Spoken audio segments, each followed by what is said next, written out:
एक बेटे ने बाप से पूछा, पापा ये कामयाब जिंदगी क्या है।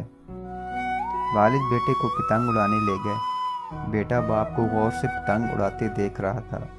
थोड़ी देर बाद बेटा बोला, पापा ये धागे की वजह से पतंग और ऊपर नहीं जा पा रही, क्या हम उसे तोड़ दें, ये और ऊपर चली जाएगी। वालिद ने धागा तोड़ दिया। पतंग थोड़ा सा ऊपर गई और उसके बाद लहरा कर नीचे आई और दूर अनजान जगह पर जाकर गिर गई।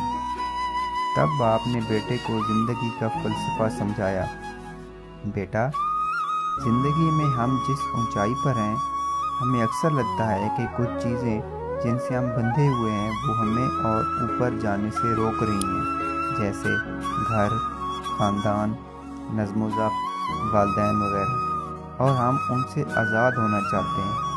असल में यही वो धागे होते हैं जो हमें इस ऊंचाई पर बना के रखते हैं। इन धागों के बगैर हम एक बार तो ऊपर जाएं, लेकिन बाद में हमारा वही हश्र होगा जो बिन धागे की पतंग का हुआ। लिहाजा ज़िंदगी में अगर तुम बुलंदियों पर बने रहना चाहते हो तो कभी भी इन धागों से रिश्ता मत तोड़ना। धागे और पतंग जैसे ताल्लुक़ के कामयाब तवाज़ुन से मिली हुई ऊंचाई को ही कामयाब ज़िंदगी कहते हैं बेटा। प्यारे दोस्तों, ऐसी मज़ीद खूबसूरत वीडियोज़ के लिए हमारा चैनल उर्दू न्यूज़ सब्सक्राइब करें। शुक्रिया।